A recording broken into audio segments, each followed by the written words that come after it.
اعوذ باللہ السمیع العلیم من الشیطان الرجیم من ہمزہ ونفخہ ونفثہ بسم اللہ الرحمن الرحیم رب اشرح لی صدری ویسر لی امری واحلل عقدۃ من لسانی یفقہوا قولی بسم اللہ الرحمن الرحیم ان اللہ وملائکتہ یصلون علی النبی یا ایہا الذین آمنوا صلوا علیہ وسلموا تسلیما اللہم صلی علی محمد وعلی آل محمد ایاک نعبد وایاک نستعین۔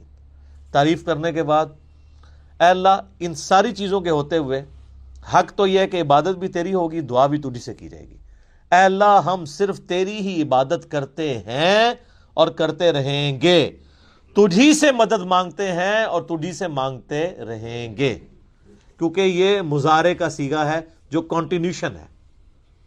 پریزنٹ ٹینس اور فیوچر ٹینس عربی میں ایک ہی ہوتا ہے، ہمارے تو تین ہوتے ہیں نا اردو میں اور انگلش میں، پاسٹ، پریزنٹ اور فیوچر۔ عربی میں فیوچر اور پریزنٹ کے لیے ایک ہی صیغہ استعمال ہوتا ہے، وہ یہاں پہ استعمال ہوا ہے، ایاک نعبد و ایاک نستعین۔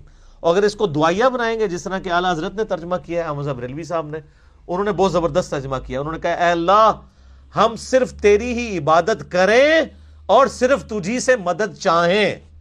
یہ علیحدہ بات ہے کہ وہ خود اور ان کے ماننے والے غیر اللہ سے بھی مانگتے رہے ہیں، ترجمہ ٹھیک کیا ہے۔ اسی لیے میں کہتا ہوں قرآن میں کوئی چیز نہیں داخل ہو سکتی، قرآن کا ترجمہ فٹ ہے، آپ کسی کا اٹھا کے دیکھ لیں، ترجمہ سب نے ٹھیک کیا ہوا ہے۔ اچھا، عبادت میں تو دعا بھی شامل ہے۔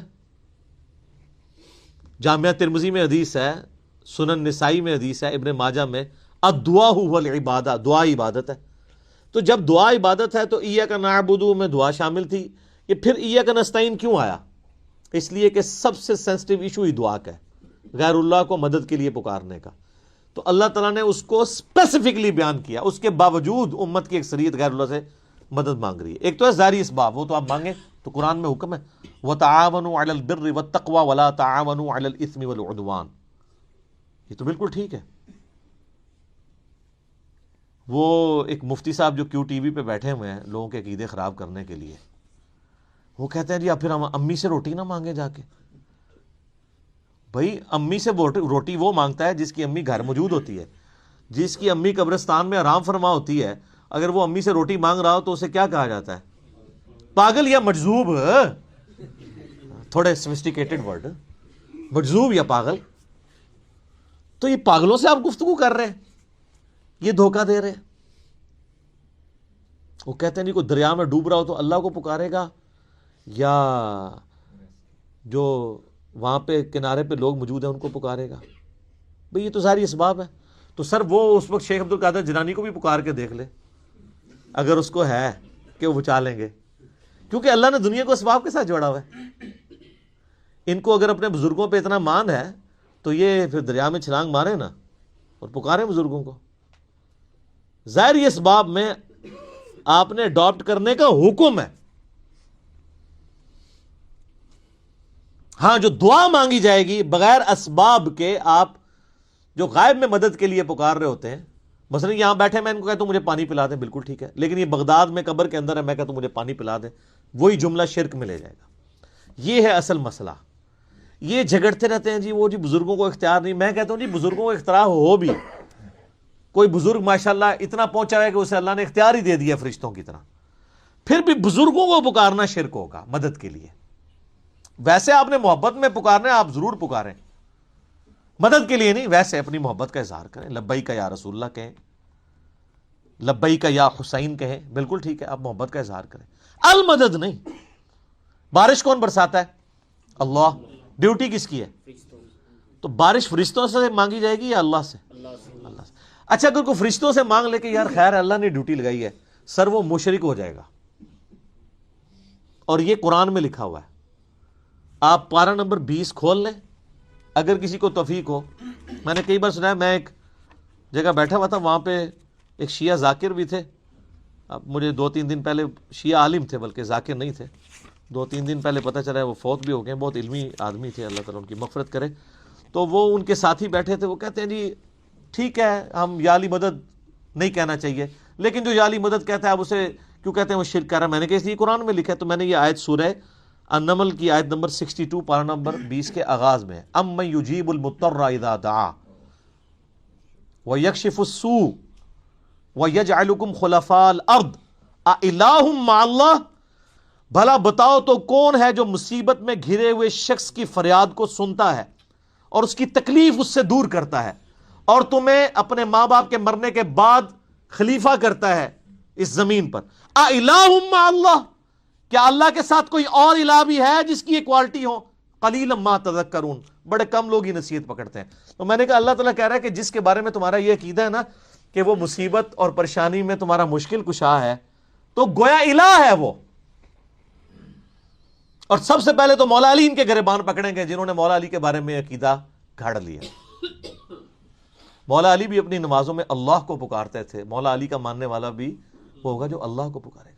پھر بڑے بڑے دھوکے ہیں جی ان کے، وہ کہتے ہیں جی وہ جی غیر اللہ سے مدد کہتے ہیں حرام ہے، اور کون کہتا ہے غیر اللہ سے مدد حرام ہے؟ آپ یہودی سے بھی مدد لیں، بخاری مسلم میں حدیث ہے نبی علیہ السلام جب فوت ہوئے ہیں آپ کی زرہ ایک یہودی کے پاس گروی رکھی ہوئی تھی، لیکن جو سامنے موجود نہیں اس سے تو نہیں آپ اسباب کے طور پہ مدد لے سکتے۔ وہ جی قرآن میں غیر اللہ سے مدد کا ہے، کدھر ہے جی؟ وہ کہتے ہیں وَاسْتَعِینُوا بِالصَّبْرِ وَالصَّلَاةِ، نماز اور صبر سے اللہ کی مدد چاہو۔ تو وہ مدد تو اللہ کی چاہ رہے ہیں، یا یہ کہہ رہے ہیں کہ المدد یا نماز میری مشکل کشا، المدد یا صبر مشکل کشا۔ آگے نہیں پڑھتے ان اللہ مع الصابرین، صبر کرنے والوں کے ساتھ اللہ ہوگا۔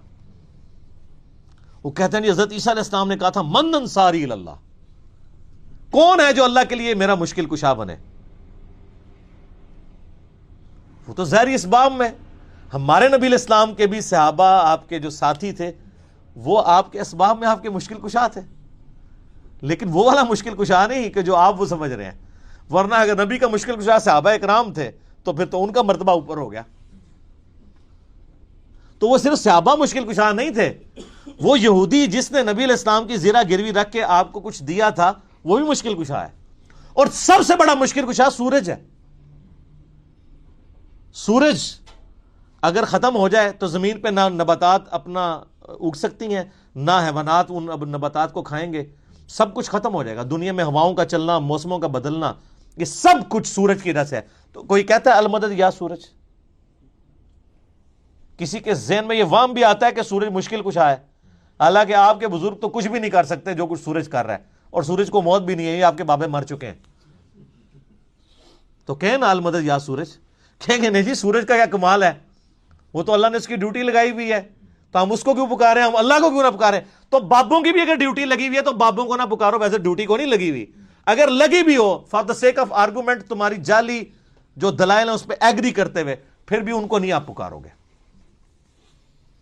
شرک ہو جائے گا اور ناقابل معافی جرم ہو جائے گا۔ یہ اتنے سارے انہوں نے دھوکے دیے ہوئے ہیں، اور زیادہ تر ظاہری اسباب کے ذریعے دے رہے ہوتے ہیں۔ وہ جی صحیح بخاری میں حدیث ہے، ایک صحابی کی پنڈلی ٹوٹ گئی، وہ حضور کے پاس حاضر ہوا، آپ علیہ السلام نے ہاتھ پھیرا، بالکل ٹھیک ہے، لیکن آج اگر کسی کی پنڈلی ٹوٹے گی تو نبی علیہ السلام تو دنیا میں موجود نہیں ہے، اور اگر آپ کو اتنا شوق ہے تو آپ اپنی پنڈلی توڑیں، آپ کو روضہ شریف پہ لے جاتے ہیں، پتہ چل جائے گا جڑتی ہے کہ نہیں۔ نبی علیہ السلام دنیا میں موجود ہوں، ہم دعا کروانے کے لیے اپنے مسائل ان کے سامنے لے کے جائیں گے۔ تو اس میں کافی سارے دھوکے، میں نے 2.25 گھنٹے کا لیکچر دیا ہے دعا صرف اللہ ہی سے، مسئلہ نمبر 3 میرا ریسرچ پیپر نمبر 3 بھی ہے، دعا صرف اللہ ہی سے، جو ہزاروں لوگوں کے عقیدہ توحید کی اصلاح کا سبب بنا ہے، اسی کی ایکسٹینشن ہے مسئلہ نمبر 43 وسیلہ اور توسل کے صحیح احکام و مسائل۔